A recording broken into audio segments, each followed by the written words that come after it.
सबसे पहले हम बात करेंगे उपचुनाव की, चूंकि उपचुनाव के रण में बीजेपी कांग्रेस के सभी दिग्गज उतर चुके हैं। बुरहानपुर में सीएम शिवराज की जनसभा आज होने वाली है। वहीं आदिवासी बहुल इलाकों में सभा करने वाले हैं मुख्यमंत्री शिवराज सिंह चौहान। रैगांव की अगर बात की जाए तो रैगांव में पूर्व सीएम कमलनाथ की आज रैली होगी। कांग्रेस प्रत्याशी कल्पना वर्मा के लिए वो प्रचार करेंगे। खंडवा में केंद्रीय मंत्री प्रहलाद पटेल पहुंचने वाले हैं, वहां पर वो जनसभा करने वाले हैं। वहीं बड़वाहा और बासवा में जनसभा को संबोधित करेंगे। इसके बाद अगर जौबट सीट की बात करें तो जौबट में मुकुल वासनिक की जनसभा आज होने वाली है। खंडवा हो या फिर हो पृथ्वीपुर या फिर रैगांव, सभी जगह सभी सीटों पर दिग्गज प्रचार के लिए उतर चुके हैं। कृषि मंडी में जनसभा को संबोधित करेंगे और इसके अलावा पृथ्वीपुर में पूर्व सीएम उमा भारती की सभा आज होने वाली है। 3:15 बजे गेलवारा में जनसभा को वो संबोधित करेंगी।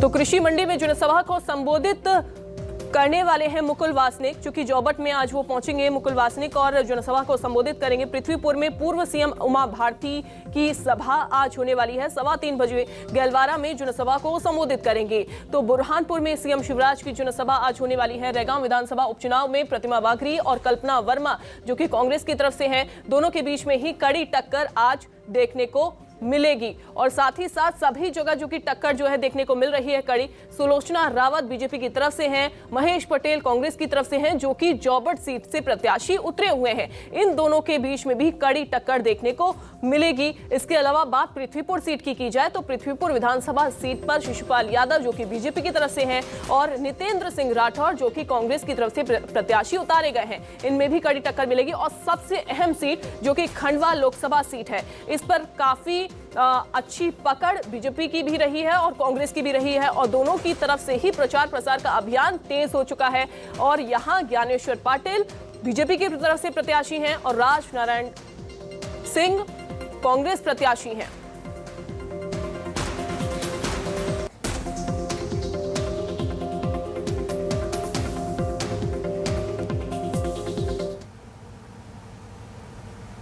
खंडवा से राकेश चतुर्वेदी हमारे संवाददाता जुड़ गए हैं। वहीं जौबट सीट से हमारे साथ हेमंत शर्मा जुड़ गए हैं, माफ कीजिए। सबसे पहले राकेश, मैं आपके पास ही आना चाहूंगी, क्योंकि खंडवा लोकसभा सीट काफी अहम सीट है और यहां फिलहाल किस ओर हवा बह रही है, जनता वहां की क्या कह रही है? देखिए, हम खंडवा लोकसभा सीट पर आए हैं और समूचे हमने सीट का भ्रमण किया है, लेकिन अभी हम नेताओं के बजाय आम लोगों के बीच पहुंचे हैं। और खंडवा की बात करें, खंडवा नर्मदा किनारे का शहर है। खंडवा को नर्मदा के नाम से ही जाना जाता है, लेकिन एक बड़ी जो समस्या है यहाँ का, जो जनता के बीच मुद्दा है, वो है खंडवा में पानी सप्लाई को लेकर। देखिए, नर्मदा जो यहीं से निकली है, खंडवा होकर नर्मदा गुजरती है और यहाँ के जो लोग आप देख पा रहे हैं मेरे साथ, तमाम लोग जो खड़े हुए हैं उनके आगे खाली बर्तन हैं क्योंकि पानी नहीं आया। खंडवा में बात करें, एक दिन छोड़कर पानी आता है। साहब, खंडवा ये तो नर्मदा किनारे का शहर है, पानी तो भरपूर होना चाहिए यहाँ पर। मैं यहाँ पिछले 40 वर्षों से रह रहा हूँ। 40 वर्षों में बहुत सी पार्टियां यहाँ पे अपना उन्होंने राज किया है, बट अभी तक 40 साल में कोई इसका सॉल्यूशन निकला नहीं है। हर नेता आता है और झूठे वादे करके चले जाता है। अभी इन दिनों गर्मियों में जब हमने यहाँ पे सारे लोगों को इकट्ठा करके हम स्थानीय पार्षद के यहाँ गए तो उन्होंने हमारे खिलाफ झूठी एफआईआर दर्ज करवा दी। क्या कितने दिन बाद मिलता है पानी? पानी तो सर एक दिन के आड़ में कभी आता है और कभी गंदा पानी आता है। पीने लायक गंदा पानी? हाँ, गंदा पानी है, पीने लायक पानी नहीं है। पीने का अभी भी बाहर से भर रहा है। आज का पीने का पानी भी हम 1 किलोमीटर दूर से लाते हैं। तो क्या ये चुनावी मुद्दा है नर्मदा का जल? नर्मदा का जल निश्चय रूप से चुनावी मुद्दा है। पिछले 5 सालों से हमको एक दिन छोड़ के पानी मिल रहा है और हमसे पूरे 15 मतलब महीने में 15 दिन, उसमें भी लाइन फूट जाती तो 12 दिन पानी मिलता है। वो पूरी शहर की जनता से 1 महीने का टैक्स वसूला जा रहा है। महीने भर में 12 दिन पानी बस?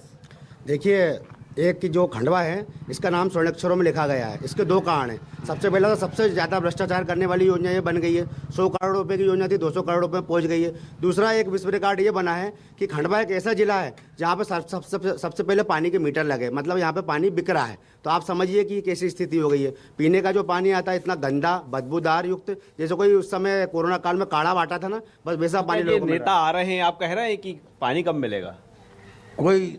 कोई मतलब जो है ऐसी संभावना नहीं है। अब खाली झूठे वादे करके चले जाते हैं, कहते हैं कि हम देख लेंगे, पर तो कई देर तक कोई विकास वाला काम भी नहीं है, न ही सड़कें पानी सबसे जो है जनता त्रस्त है। देखिए, सड़क पानी ये बेसिक बहुत ही अहम चीज़ है, लेकिन जब हम बात कर रहे हैं, बार बार जोर दे रहे हैं कि नर्मदा किनारे की शहर है, यहाँ तो भरपूर मात्रा में पानी होना चाहिए। पानी का तो मुझे नहीं पता, मगर उसका सीधा इफेक्ट रसोई पे आता है। रसोई पे ऐसे आया कि जब पानी गंदा पिएंगे, गंदा पानी कैसे पिएंगे? गंदा पानी पिएंगे तो डॉक्टर को पैसा भरना पड़ेगा। उस पैसे को बचाने के चक्कर में हमने केन लगवाई। आरओ का पानी जो मतलब नगर जो 600-700 रुपए महीने का जो पानी ले रहे हैं, और ऊपर से नगर निगम को 600-700 रुपए का टैक्स भी भर रहे हैं, तो फिर टैक्स किस बात का? गंदा आता है पानी, बहुत गंदा बहुत गंदा है कि अगर आप 3 से 4 दिन बाद अगर टंकी जाके देखेंगे ना, तो आपको उसको साफ करेंगे तो आपको तगारी भर के उसमें मिट्टी नजर आएगी। इतना गंदा पानी ठीक है, यानी कि राकेश, वहाँ की जो जनता है अभी फिलहाल जो समस्या गिनवा रही है वो पानी को लेकर गिनवा रही है। आपके पास मैं लौटूंगी। जॉबर्ट सीट से हमारे साथ हेमंत शर्मा हमारे संवाददाता जुड़े हुए हैं। हेमंत, जॉबर्ट सीट पर हम देख रहे हैं कि आदिवासी बाहुल्य वर्ग जो है वो काफी ज्यादा रहा है, और 2018 में बीजेपी को इससे काफी ज्यादा सामना करना पड़ा था, नाराज रहा था ये वर्ग, और शायद इसी वजह से मुख्यमंत्री शिवराज सिंह चौहान हो या फिर कोई अन्य नेता वहां पर पहुंच रहा है तो इस सीट पर ज्यादा फोकस कर रहा है, क्योंकि आदिवासी अब उससे नाराज ना हो जाए। देखिए, ये जोबट सीट जो है इस पे भी काफ़ी रोमांचक मुकाबला है और कांटे की टक्कर यहाँ पर देखने को मिल रही है, क्योंकि ये जो सीट है 14 बार यहाँ पर अब तक विधानसभा चुनाव हो चुका है, जिसमें से 12 बार ये जो सीट है वो कांग्रेस ने जीती है। एक बार बीजेपी ने यहाँ पर अपना परचम लहराया था और एक बार जो है एक अन्य पार्टी इसमें जीत हासिल किया था। यहाँ पर जो है लगातार दोनों ही पार्टी जनसंपर्क के दौर जारी है, दोनों ही पार्टी जनसंपर्क कर रही हैं, और साथ ही बीजेपी और कांग्रेस के बड़े नेताओं का आने का सिलसिला जारी है। देखिए, यहाँ पर सबसे बड़ा जो मुद्दा है एक वो बेरोजगारी है, क्योंकि बेरोजगारी के कारण यहाँ से लोगों को पलायन करना पड़ रहा है, या तो वो महाराष्ट्र की ओर अपना रुख करते हैं या फिर इंदौर की ओर अपना रुख करते हैं। तो एक ये बड़ी समस्या है यहाँ पर। दूसरी अगर समस्या देखी जाए तो यहाँ पर बिजली की एक बड़ी समस्या यह है कि लोगों के घर में कनेक्शन तो है, लेकिन वहाँ पर मीटर नहीं है। बावजूद मीटर ना होने के लोगों को जो है बड़े बिल वहाँ पर थमा दिए जाते हैं। गरीब स्तर का जो व्यक्ति है, आदिवासी, उसको एक बड़ा बिल दे दिया जाता है और बाद में रिकवरी के तौर पर या तो उसको खेत को जब्त किया जाता है या उसकी मोटरसाइकिल या जो भी चीजें होती हैं उसको सरकारी कागजों में लेकर जब्त किया जाता है। अभी मेरे साथ में यहाँ पर मौजूद हैं बीजेपी प्रत्याशी के पुत्र विशाल रावत जी। विशाल जी, आप लोग जनता के बीच में जा रहे हैं, क्या आप लोगों के ये मुद्दे हैं जिसको लेकर आप अब जनता के बीच पहुंच रहे हैं? जनता के पास हम ये मुद्दे लेके जा रहे हैं कि जो शिवराज सिंह जी चौहान मुख्यमंत्री जी के हमारे जो मामा के नाम से प्रसिद्ध हैं, उनके विकास कार्य जो थे उनको लेके हम लोगों के बीच में जा रहे हैं। जो आने वाले, पहले हम लोगों ने देखा लोगों के पास कुआं नहीं था, आज कपिल धारा का कुआं है, प्रधानमंत्री आवास योजना है, उनके सम्मान, किसान सम्मान निधि से 10-10 हज़ार रुपये जो हर साल में उनके जमा हो रहे हैं, वो चीज़ें, इन मुद्दों को लेकर हम लोगों के बीच में जा रहे हैं। पहले रोड कांग्रेस में भी आप लोग काफ़ी लंबे समय तक रहे हैं और सुलोचना रावत जी भी पूर्व मंत्री कांग्रेस से रही हैं, तो कांग्रेस का दामन छोड़ने का क्या कारण रहा है जिसके बाद में आप बीजेपी ज्वाइन किए हैं? कांग्रेस का दामन छोड़ने का कारण ये रहा कि पहले तो ऊपर का जो नेतृत्व है वो पूरी तरीके से कांग्रेस का फेल हो चुका है, जिसमें एक सामान्य कार्यकर्ता अपनी बात को नहीं रख सकता है। और विकास के जो काम चल रहे हैं, हमारे शिवराज सिंह जी चौहान जी के जो काम चल रहे हैं, उनको देखते हुए हम लोग इस विकास की धारा में शामिल हुए हैं। तो देखिए, इस विकास की धारा में ये लोग शामिल हुए हैं। अब देखना होगा कि जनता किस प्रकार से किसको चुनती है। ठीक है, लौटूंगी मैं आपके पास। हमारे साथ राकेश लगातार बने हुए हैं। राकेश, जिस तरीके से आपने कहा कि पानी की समस्या वहां पर बहुत ज्यादा हो रही है, लेकिन हम देख भी रहे हैं जिस तरीके से सभाएं हो रही हैं उसमें ये सारे मुद्दे भी उठते हुए दिखाई दे रहे हैं। क्या कांग्रेस इन्हीं मुद्दों पर अब चुनाव लड़ने वाली है? क्योंकि कांग्रेस ने तो कह दिया है कि दमोह मॉडल पर ही चुनाव लड़ा जाएगा, लेकिन बीजेपी को इससे काफी ज्यादा मुश्किल का सामना करना पड़ेगा।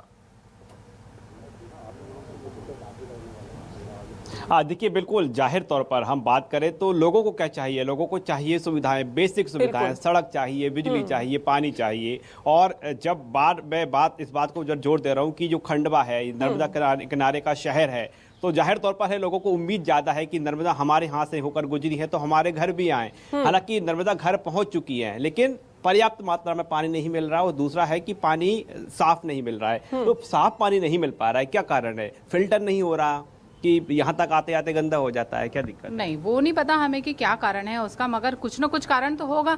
हमारे को क्या, हमको पीछे के कारणों से मतलब नहीं, हमारे हाथ में साफ पानी होना चाहिए। यही होता आया है आज से पहले, जब से नर्मदा लाइन नहीं थी तो ये पानी अनियमितता तो तभी भी थी।